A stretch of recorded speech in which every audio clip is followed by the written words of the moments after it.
Assalamu alaikum, guys. Welcome back to the channel. I hope that you're all in the best of health, inshallah, and iman. So, today I thought I would come on and talk about emotional intelligence. What is it, and how do we cultivate it, inshallah?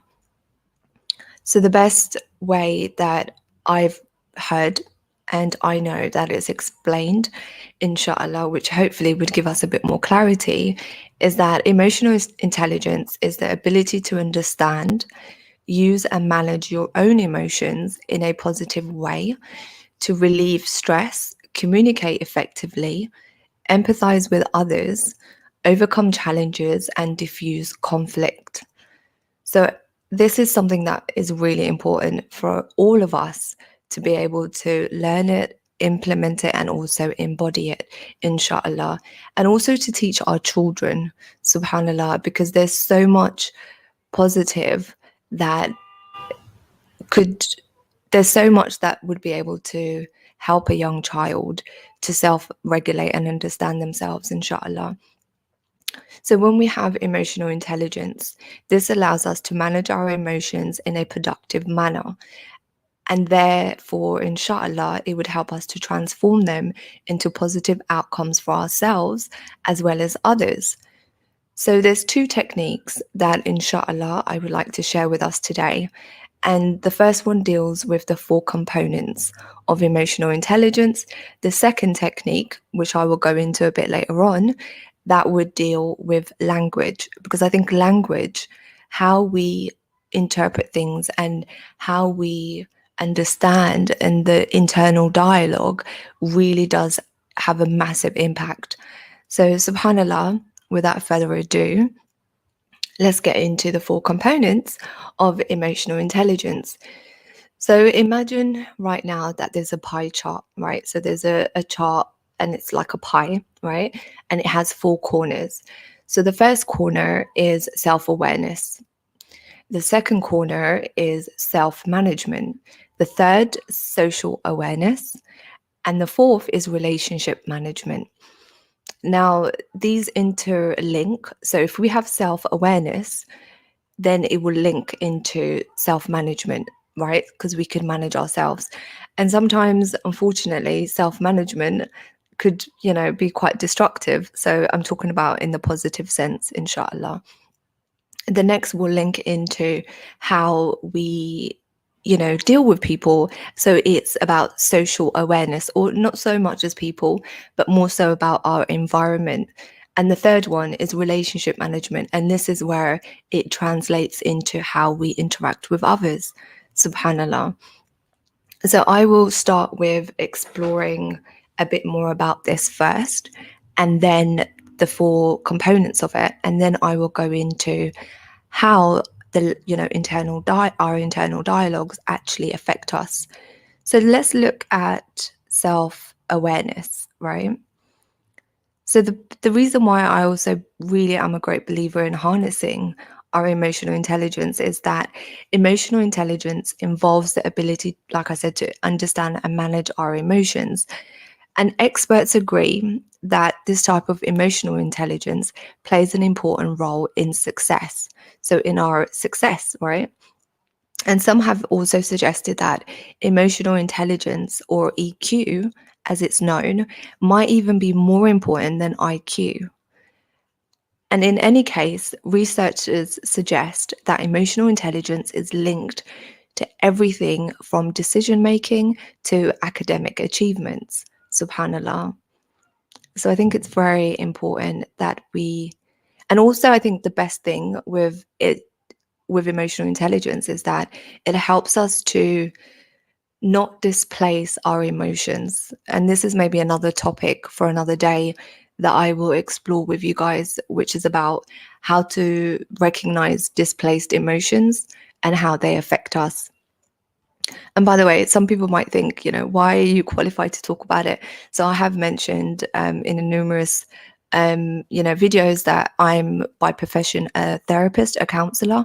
So I actually deal with the psychological side of things. And I have a lot of people that come into my counseling room where a lot of the, basis really of all of their dysfunction, and also of the problems they face in their daily lives are actually related to emotions. So subhanallah, when we're not able to regulate ourselves and we don't have these four components in a way, or we don't understand them in a way where we could get the best out of those, four boxes that I just shared with you as the analogy that I gave towards the pie, it could really have devastating effects, subhanallah. So let me just talk about self-awareness. Okay. So self-awareness, or the ability to recognize and understand your own emotions, is a really critical, like I can't even stress how critical it is towards emotional intelligence.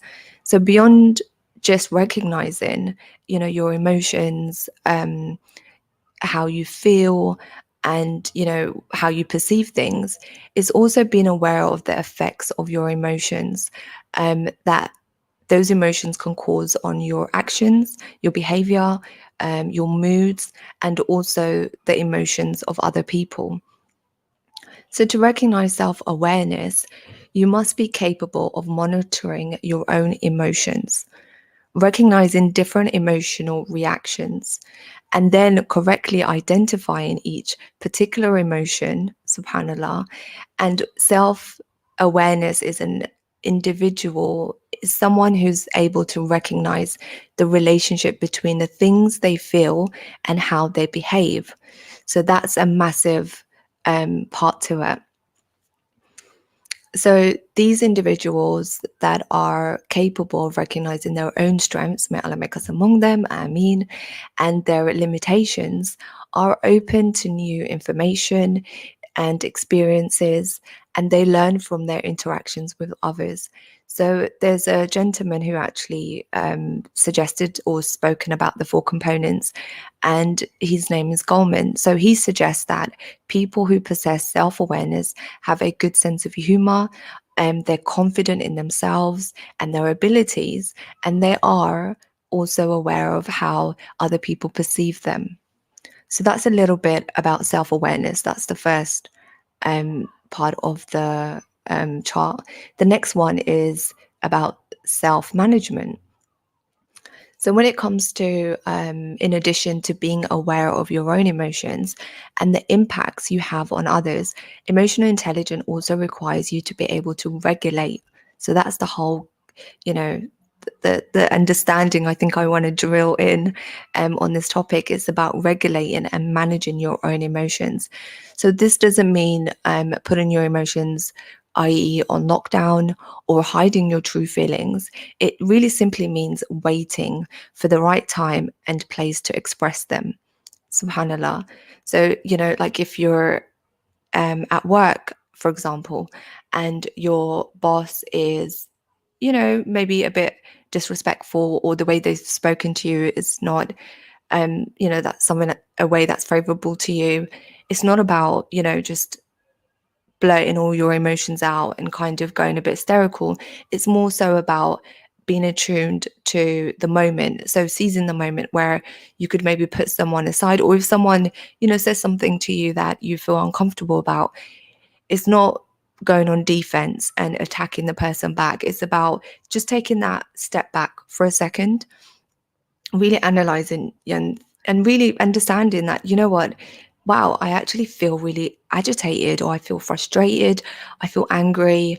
There's a feeling that I'm feeling. And with emotional intelligence, like I said, it's more of a physical feeling as well, of the emotions, that how they affect us. So it's not just that we feel or we think of an emotion. Normally we perceive something from the outside, external, we internalize that to mean something, and we give it a story, and then that creates a feeling, a sense of emotion within us.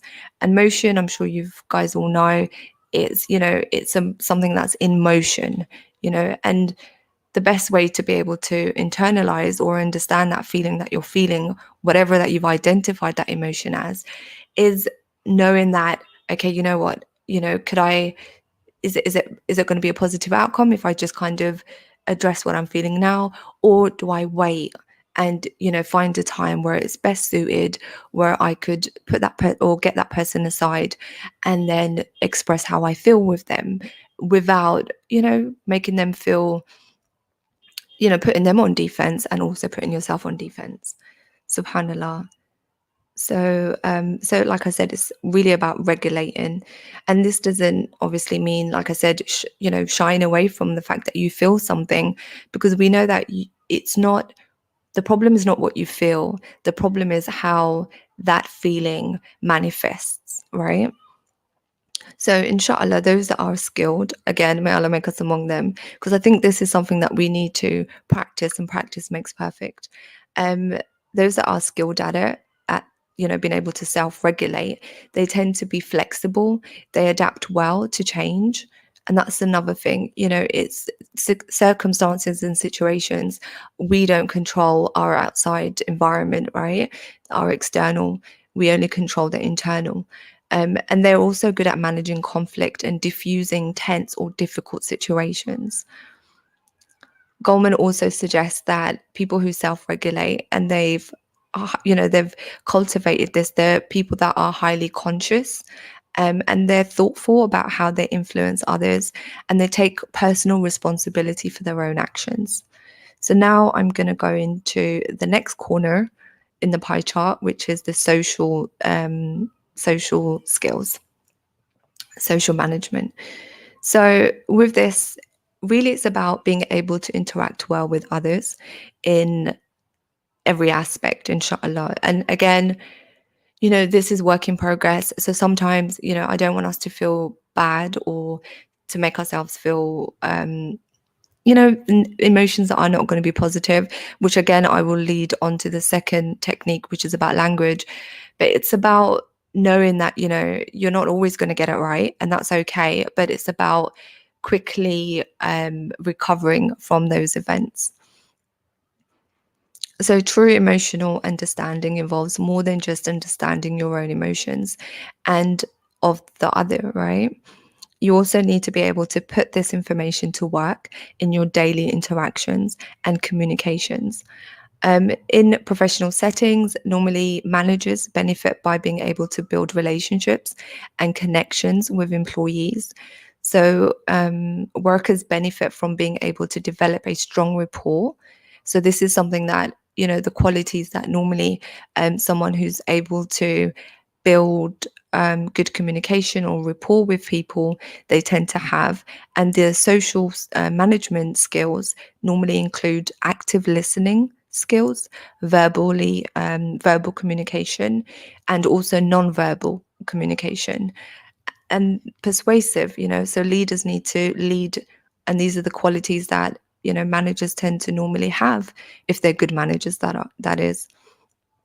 So another corner that I was talking about was relationship management. So with relationship management, for me, it's all about empathy. So to have empathy, or the ability to understand how others are feeling, is absolutely critical. It really, really is, to have a sense of emotional intelligence.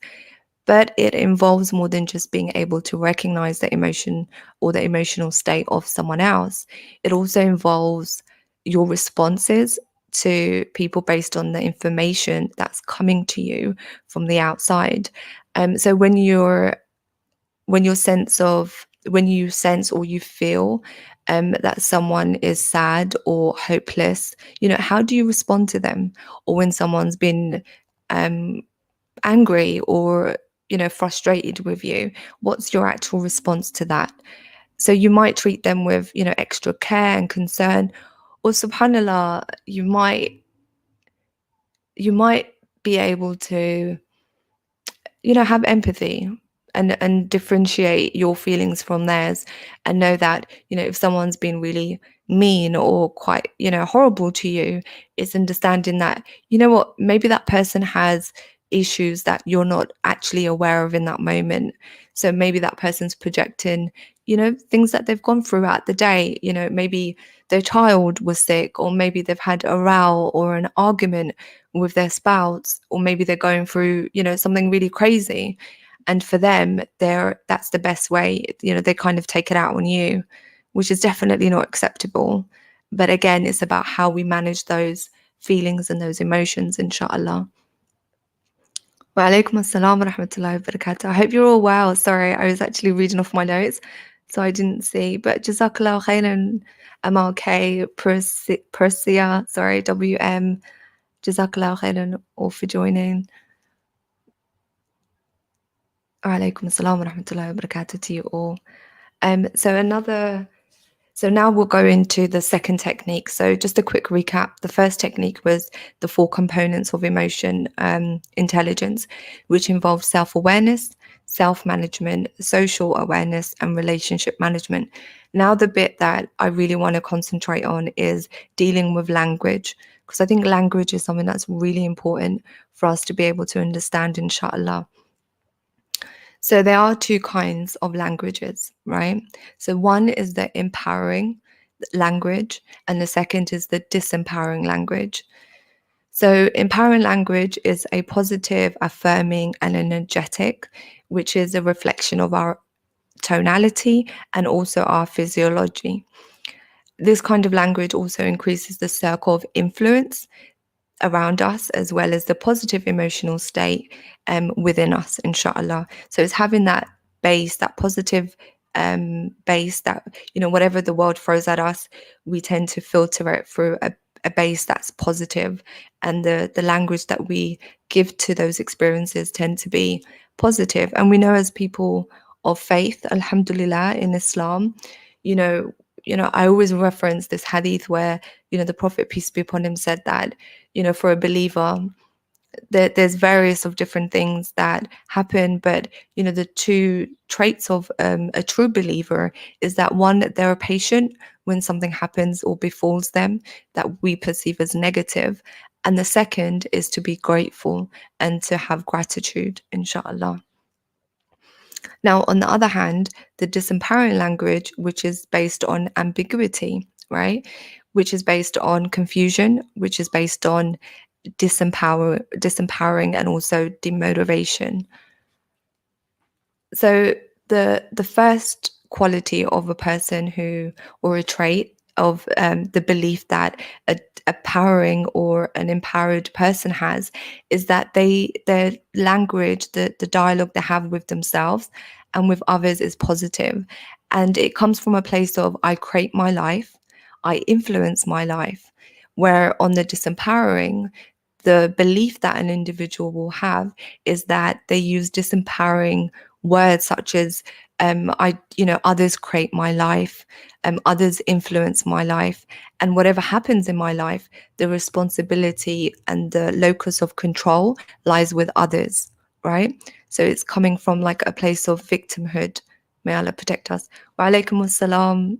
Jazakallah khairan, Somali, for joining. So I've got an example and an exercise. So an example is, imagine us as sisters, right? We have a friend or a particular sister who, who's got something that we deem as successful, right? And an empowering person, their thought process would be to get inspired by the outcome or the same outcome that that person had, but they would want the same outcome for themselves. And this is by learning the efforts that someone else, demonstrated of how, they got, whether it's financial success or whether they got married or whether they, had something that inshallah will bring them joy. And we want the same thing. And that's known as acceptance of someone else's success. But then the disempowering person, on the other hand, would look at that sister's, form of success, and their language or internal dialogue would be one that would create a form of jealousy, because it would be disempowering. It would be that, I'm not good enough. Why did she get it and I didn't, for example? So there'll be a lot of negative self-talk.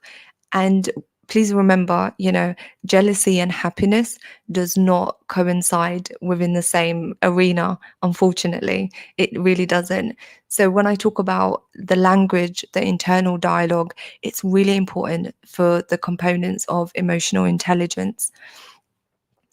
So an exercise. So imagine right now, however way you're listening to this topic, inshallah, that you sit up. So just try, I'll do it with you as well because I'm doing it as I'm saying it now. So imagine you're sitting up straight, right? Your shoulders are in a square position, your chin is up, and just smile.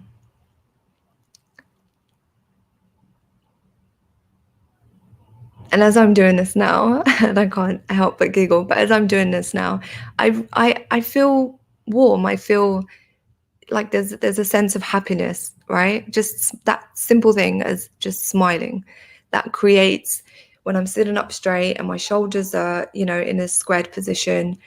I feel warm. I feel quite happy, really. So now think this is going the opposite, right? So now think of a dear friend, may Allah protect us, who's had an accident. So imagine now you've heard that a friend of yours has had an accident, whether it's a car accident or a fall or something. Now, I want to ask you, while you're thinking of that, can you retain the same body language with this negative thought? And I guarantee you, it's impossible. And that's the power, subhanallah, and the impact of language. A simple twist of words can change your state of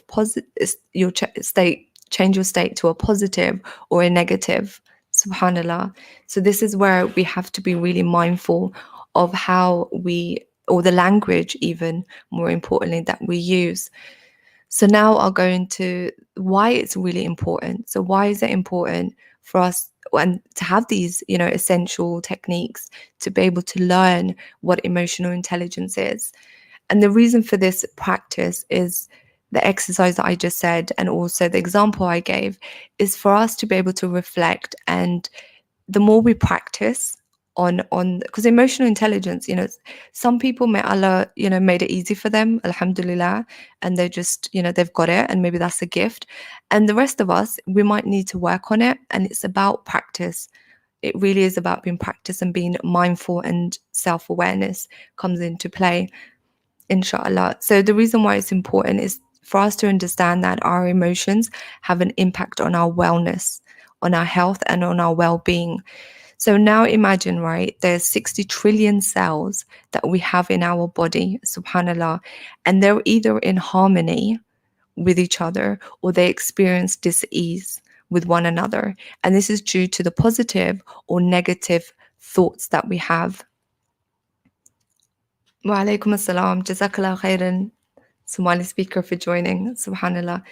So there's a bit of research that I found that I would like to share with us. So negative thoughts is a chronic state, and it actually alters the makeup of our brain. And I was actually fascinated to get this information, subhanallah. So when we have negative thoughts, it depletes the brain chemical that gives us dopamine and serotonin. So what it does is it slows the production of it's called BDNF, which is a brain chemical that we get. And it's a form of protein.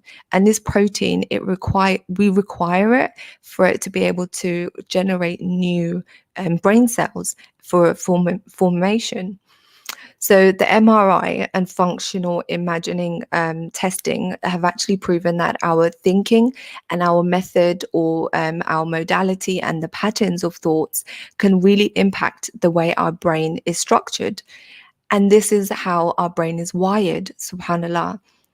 So may Allah make it easy for us. The more we worry and and we're more anxious, the brain cells development is actually decreased.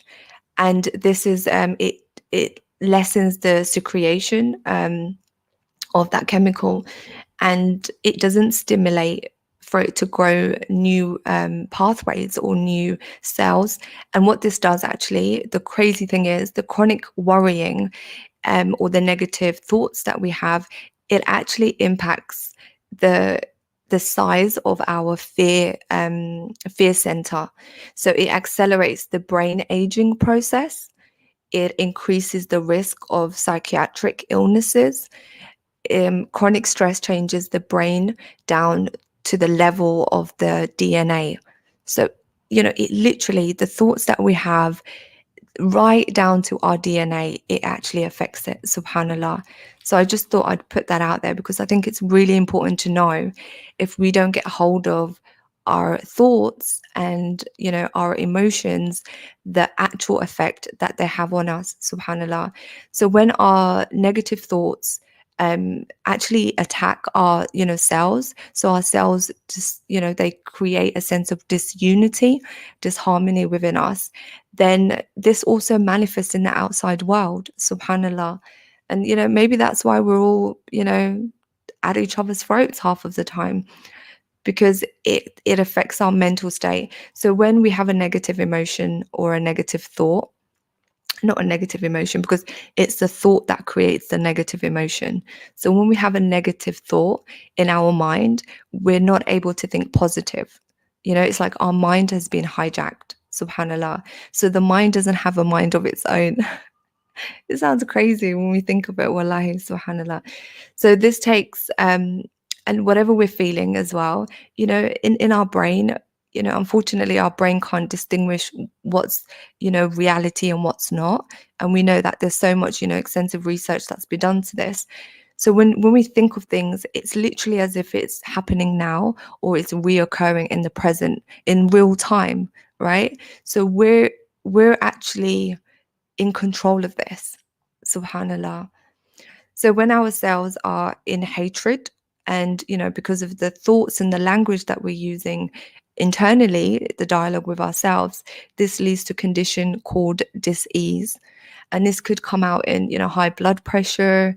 Literally it would affect our immune system, our autoimmune system. And we have a lot of conflicts internally and also externally. So inshallah, we don't need to be,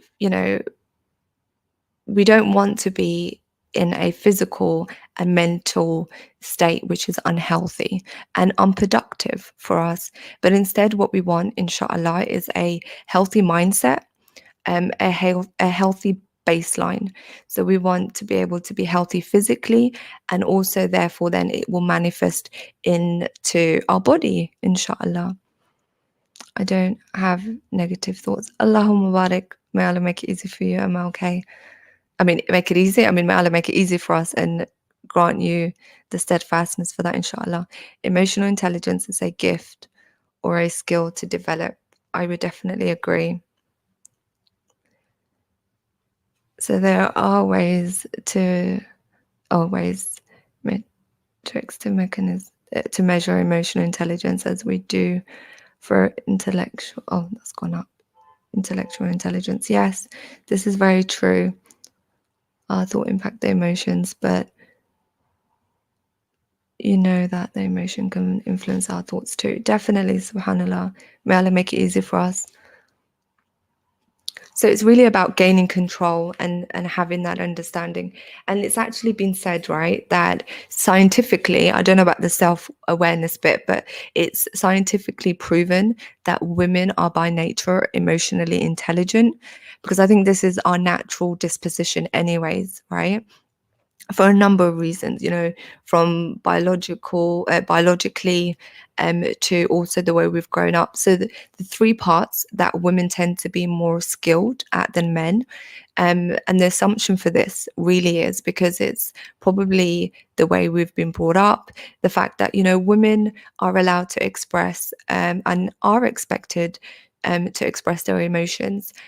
And men, apparently, and unfortunately, in the society we live in, they don't seem to have that expectation. Subhanallah. So henceforth, when we use a skill much more, we become better at it, and we're also more, in tune with that skill, or we, inshallah, master that skill. So that's why they say that men, sometimes don't seem to have emotional intelligence, but we do. It's all about just cultivating it, inshallah.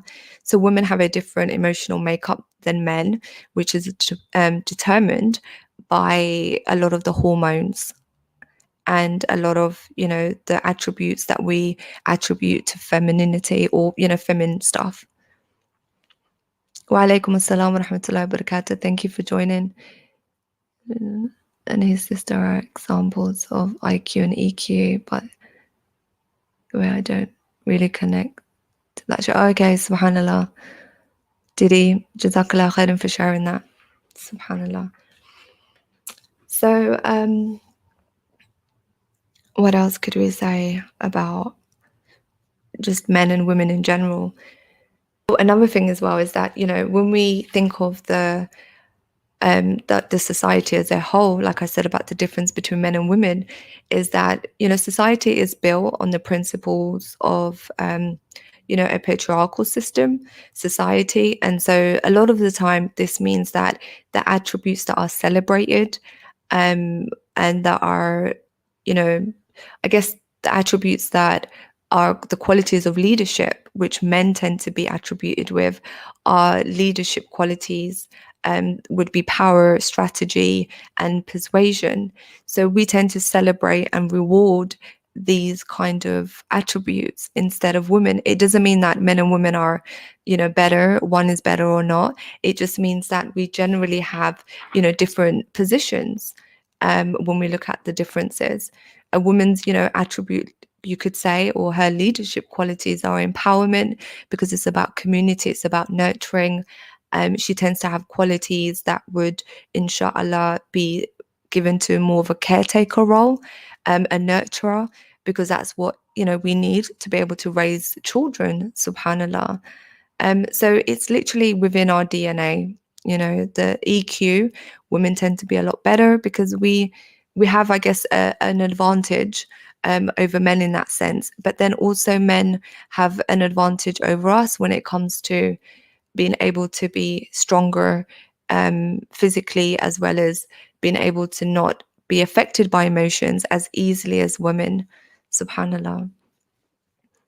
I think I saw it somewhere. I don't. Okay, you and I'm okay talking. So just a quick, I don't want to make this too long. So just to kind of bring it all the way back home, and finalize it, is how to use emotional intelligence. So everything I shared now, how do we best put it to practice?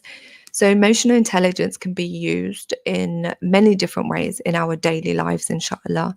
Some different ways to practice emotional intelligence I will share now, which include, so first is being able to accept criticism and responsibility, subhanallah, for our feelings and our behaviors. The second would be being able to move on after we make mistakes. This is a very, I think, big thing as well. The third one would be being able to say no when you need to say no, and honoring your feeling, subhanallah, being able to share your feelings with others. That really, it builds the bond, it builds the connection between you and someone else. Being able to solve problems in ways that, inshallah, will work for you as well as for someone else. So think back to, whenever we feel a particular emotion or a feeling, what is our desired outcome? How can we self-regulate to get the best for ourselves as well as for other people? And another key component is having empathy for others as well as for yourself. And knowledge, which would be knowing why you do things, and what does that mean to you? What does it look like? Why do you do the things that you do? And not being able to, not being judgmental, I would say, is another one. So not being judgmental of others, I think, is very, very important, because I did address earlier that, when someone presents, or when you feel an emotion, it's not because of the other person. It's normally because of you. There's something that is triggered within you. There's, emotional blockage, or emotional, unreleased emotions, if you want to call it, or things that are within you. And that person just seems to, it's like, think of a scab, right? When you pick at a scab, you feel the pain a lot more, subhanallah. And that's what that person's doing. They're triggering you to actually take more, to be able to look inwards. So it's a sense of self-awareness, going back to the four components of emotional intelligence, self-awareness. Why do I feel this? What is the response that I want to give? Self-management, again, what is, the response that I want to give? What's the behavior that I want to relate to this person? And social awareness, your environment, being aware of the environment that you're in and the triggers and the things that are coming to you, the information. How do you process that? And relationship management. Do you have empathy for other people and also for yourself? Subhanallah. So yeah, may Allah reward you all for tuning. Yeah, this is what I understand. Jazakallah khairan. EQ, as I searched, is now stands for emotional intelligence. Yeah, subhanallah. So IQ is like, IQ is like more academic, and it's actually, said, a lot of researchers have said EQ is actually a lot more superior than IQ, because subhanallah, we see a lot of people that do engineering or do things that you could say, maybe certain jobs that, people that are more of an introverted temperament, they do. And a lot of people that are quite, mashallah, academically driven and knowledgeable, sometimes they do lack EQ, emotional intelligence. We know of people that have, diagnosis, social anxiety, subhanallah, and that's because they don't know how to relate to other people.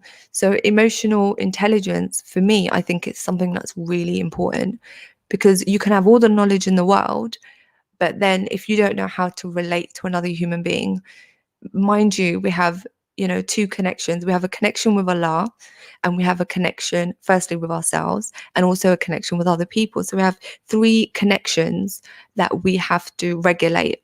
So we know of the connection with Allah, it's more so of the spiritual, it's the rituals, it's the connection to Allah.